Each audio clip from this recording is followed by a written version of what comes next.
This is a tradition on all of our movies where we toast the first shot and we toast the last shot. Today on my channel, I have a very special guest, Ilda Mason from Steven Spielberg's West Side Story. This is very exciting for me because I'm a huge West Side Story fan, and I don't think I've ever interviewed anyone that's worked with Steven, or I don't know, maybe it's just the scale of this project specifically that has me more excited than a lot of his other things.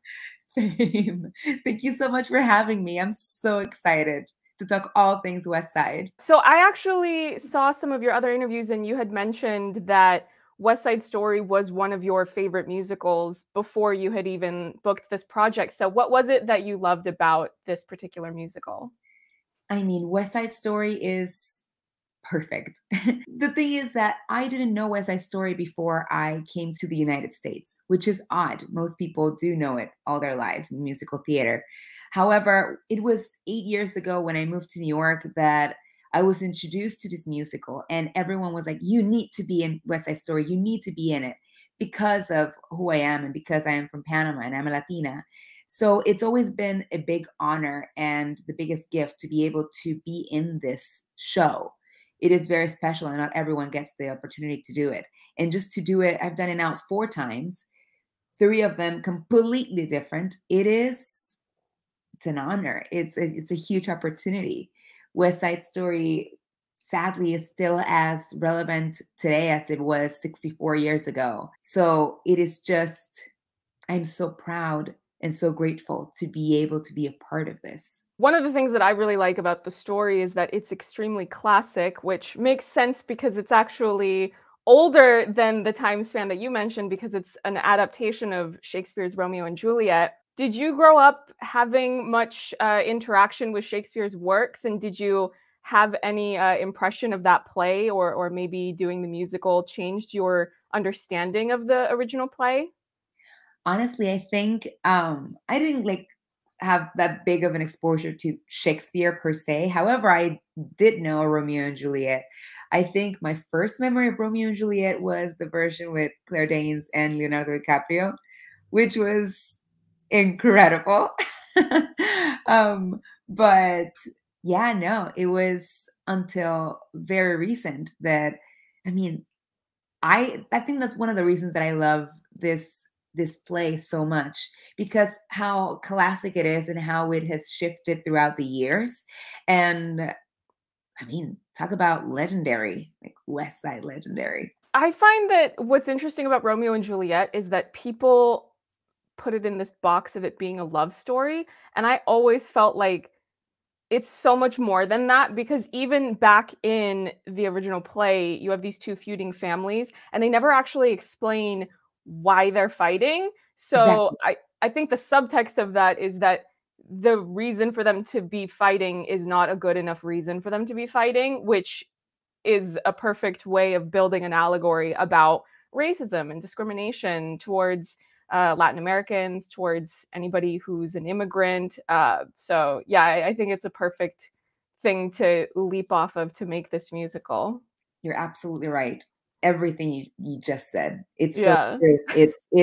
And that's the thing, like how is it possible that today we are still not being able to just treat everyone as humans? Why do we have to put people in little boxes? Why do we have to find every single difference that's between us? We are all people, just humans trying to do our best in this world. And the fact that and that's the thing, like, it was an honor for me to get here to this country and then be like, oh, you're Latina, you need to be in the show. Like, it was to my advantage. However, not every Latin American person is greeted that way, you know? And it's things that we need to talk about. And I was just thinking about this, like, what a beautiful way of art to talk about these topics, to not just talk about it, but to sing about it, dance about it, to touch people in such a special and different way. It really does change people's lives. I think what we do on stage and on screen is tremendously important. And I am really grateful for this opportunity to be able to tell this story and hopefully share with millions of people. You know, it's going to be really accessible for everyone around the world to see it. Unlike a stage version, which has a limited life. And only a certain people in that specific time can see it and experience it. This is for everyone, forever. So I have not seen the film yet, but obviously I'm gonna go, you know, opening day or opening night, whatever. But I've seen some things written about the way that this specific film adaptation has been structured as far as the story and what it's addressing. So my understanding, and correct me if I'm wrong, is that it's addressing things to do with gentrification.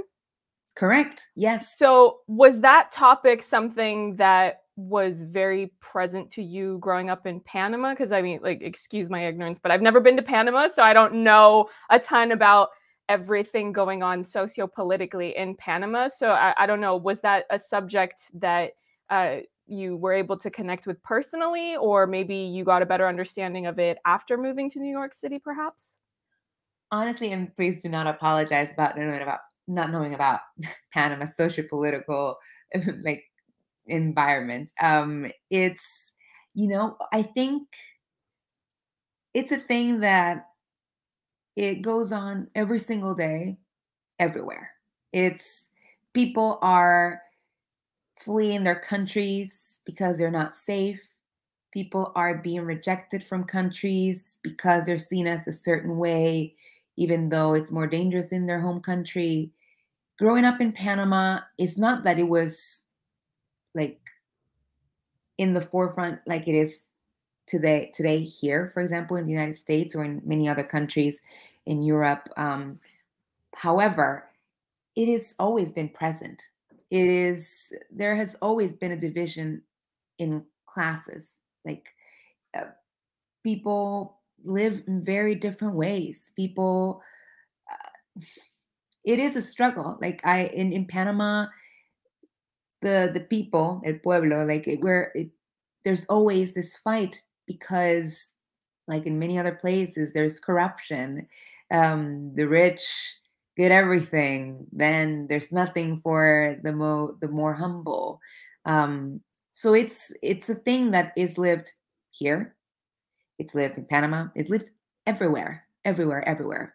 So that's why I'm so glad that it is being touched in the movie, because it is more than just like, oh, you're not from here, I hate you. It has to deal with, this is where I live, and now you're taking it away from me. Where am I supposed to live? Why am I pushed aside because of where I come from? Why can't I have the same opportunities as you? And it's very touching and powerful to see how both the Jets and the Sharks are feeling this and experiencing this. They're all in the bottom of a certain like status, and it's tough for them to actually, I don't know, like aspire for a better life. It is tough, and you will see it. Even the characters that aspire for a better future encounter difficulties. I don't want to spoil anything. Yeah, well, it's funny because you're talking about spoilers, and I forget, it was a few months ago because obviously the film got delayed, but I've been very loud on social media talking about wanting to see this since it had its previous release date. And I had said something about Rachel, Maria playing or how that she would be the last girl standing, because obviously we all know how West Side Story ends. And somebody had jokingly tweeted me about, oh, spoilers. And then I just took a screenshot of William Shakespeare's Romeo and Juliet coming out centuries ago in this release day, and I just attached it like, but is it a spoiler? Like, But is it a spoiler? Yeah. That's so funny. But is it a spoiler?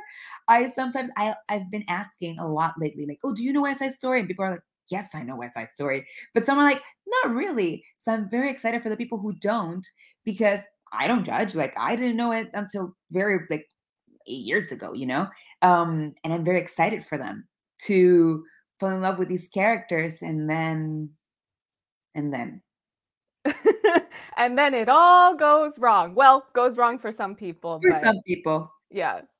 We know who, though. It's like just your adaptations of the very specific characters who die, like Mercutio and Tybalt, everybody. Again, they don't survive. Like, that's the thing is, I think so I don't mind being critical about this, because it's just I've never really hidden that this is how I feel, but I think that a lot of people who live in the States, they have a very far removed perspective of war and how war has casualties. So, you know, a story like West Side Story is addressing that you can't have that type of a conflict and you can't have war without people really being seriously hurt, you know, emotionally, psychologically, of losing your loved ones, but also in the very literal sense of death. And because the military industrial complex exists in such a way that a lot of the combat does not happen on US soil, but you know, that's a whole other tangent. So I'm glad that people are being reminded that, you know, like violence, you should feel, I don't think violence should just be there just for the sake of it. It should have something to say. So I agree. And there is one change in our version that I will not say anything of, because I think it's it's a very powerful surprise to see this song, this musical number being played in this way and with such an important underlining theme that is very much what's going on today. This is the thing, and this is why I'm so in awe of this play, this material, because it allows itself to adapt in such a way that it will always touch something important in today's society, like the issues that really matter, the small, the big, and everything in between. I think there are very few projects or plays that allow for so many topics and themes to be out on display and to be able to shift. So I'm very excited, and I want to hear your thoughts about it, because with what you just said, I think it ties in really well. I'm not gonna say much, but just want to, yeah. Yeah, well, if you want to come back after the movie's out and we can do a whole spoiler talk, I mean, if you're not busy, you know, I'm down if you're down. Let's do it. We'd love to hear your thoughts on it. Oh yeah, and I'm very opinionated about things, so I'm sure I'll have lots to say.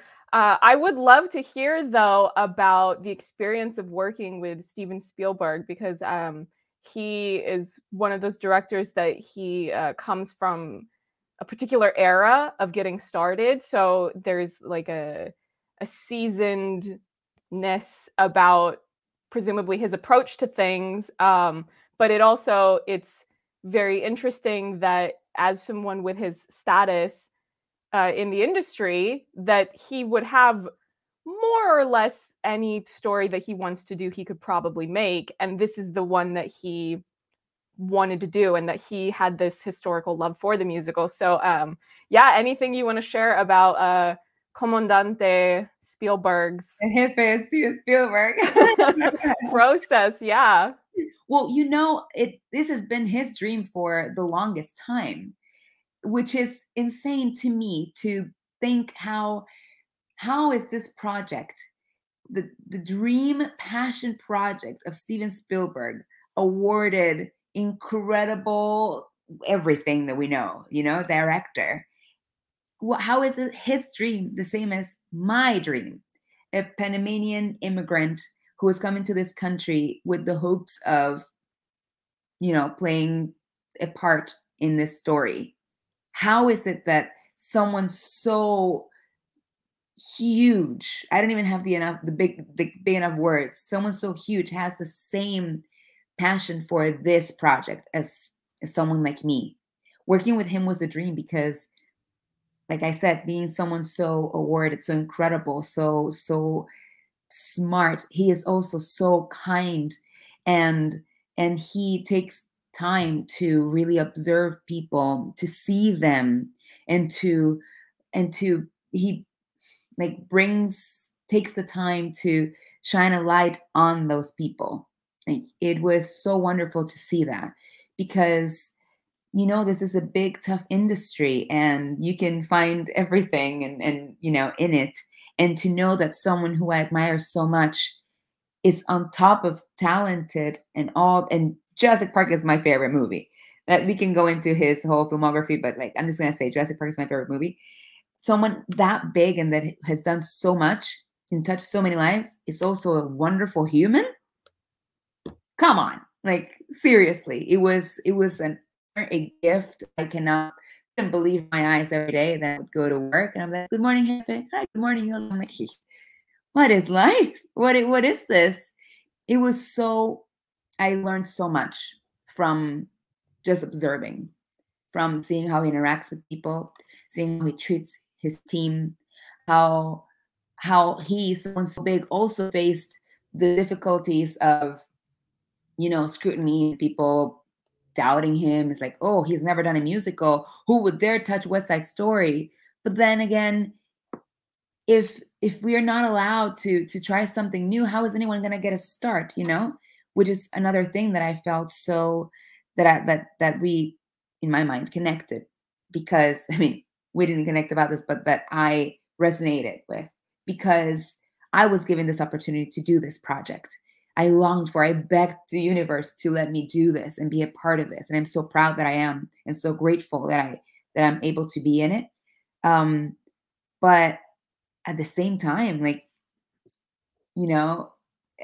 I was given this opportunity, just like he got the opportunity to do this movie, because he had to ask for the rights of it to all the estates of Bernstein, Jerome Robbins, Sondheim, late Sondheim.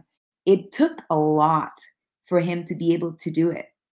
I think you'll be able to see the love that everyone had and has for the project, for the material, and led by Steven Spielberg. It was just pure magic. Like, it's beautiful. It's beautiful. So I've been going to the cinema a fair bit, basically just to see House of Gucci over and over again. I'm obsessed with it. So clearly I have a thing for melodramatic tragedies. And they recently started playing this sort of making of featurette of Steven Spielberg's West Side Story. And I love that in one of the segments that's been cut into the mix is him wearing the green kind of tropical touristy shirt. And I'm just going, wait, why do you match all of the dancers right now? I think it was when you guys were shooting America. I could be mistaken. But yeah, it was just so funny to see him where it's like, he literally looks like a tourist visiting Latin America back when traveling was allowed and the world was not shut down. Yes, he was so cute. Whenever he had so many tropical Hawaiian shirts, and it was so cool. We had a thing because of the sharks, so we could make a really good reference to Jaws. So we would have this little da da da da da, and we'd do this as a shark and a call of So we'd just party with him in the streets of New York City while we were shooting America, and him wearing those shirts is ingrained in my memory. It's so fun. Yeah, that was one of the ways that he just he bonded with us as a whole, as a group also, to just make, because it was a movie about division and tragedy, and these moments that it was I am part of your team. It was really special. I also just really love the fact that, Steven Spielberg is someone who has a sort of a history of being, I don't know what the word would be, affectionate or having solidarity with Latin America, because he's done other projects that are getting into things related to or intersecting with Latin American history, of the transatlantic slave trade, and so I don't think it's as strange as people might think that it is if they actually try to look beneath the most superficial level of what is Steven Spielberg known for. I think it really makes sense, and thematically you look at his works and there are some pretty interesting questions being asked. I mean, for me, my magnum opus for Steven Spielberg, or what I think his magnum opus is Minority Report, because I think that really addresses interesting questions about morality and the criminal justice system. So yeah, I think that he's a better fit for this project than maybe people would have realized. Oh, 100%. And I think because he's had such a long career and he has done so much and seen so much, he's also seen the type of stories that are being told, and the actors and the people that get to tell those stories. So I am really grateful that he took the time to not only yes, do his passion project, but to bring in people from Latin America to tell their stories in this movie, you know, and to give us the opportunity to have to represent our people, our culture, in an authentic way. It's very important. And someone with such power, it, you know, it's not everyone chooses to use it for good in that way, you know, like someone who has so much power and that chooses to, yes, let's bring light into these people because they should be telling these stories. We need more, you know, it's in the business of storytelling and having a wide range of not just stories, but the players itself, like the people who are actually telling the stories, is very important. It's very huge. I'm so thankful that he's doing that. I mean, and like you said, that he's been doing it. He's just a wonderful human. Another thing that it seems was really special about this project is making, you know, new friends and kind of a found family. And recently you were at, I believe it was the AMAs as Rachel Zegler's date. So was that a love affair born while making the film, or maybe in the downtime after it was all finished and you had to wait even longer for this thing to finally come out? You know, do you want to talk a bit about this beautiful relationship that you two have together? Oh my God, I'm so grateful to. I was just telling Rachel how I'm so lucky to just know her. You know, I like, and as a friend and as a human, because she's such a beautiful angel. I remember like her 18th birthday. It was like week 2, 3 of rehearsals in 2018. And it was, I think we just clicked immediately.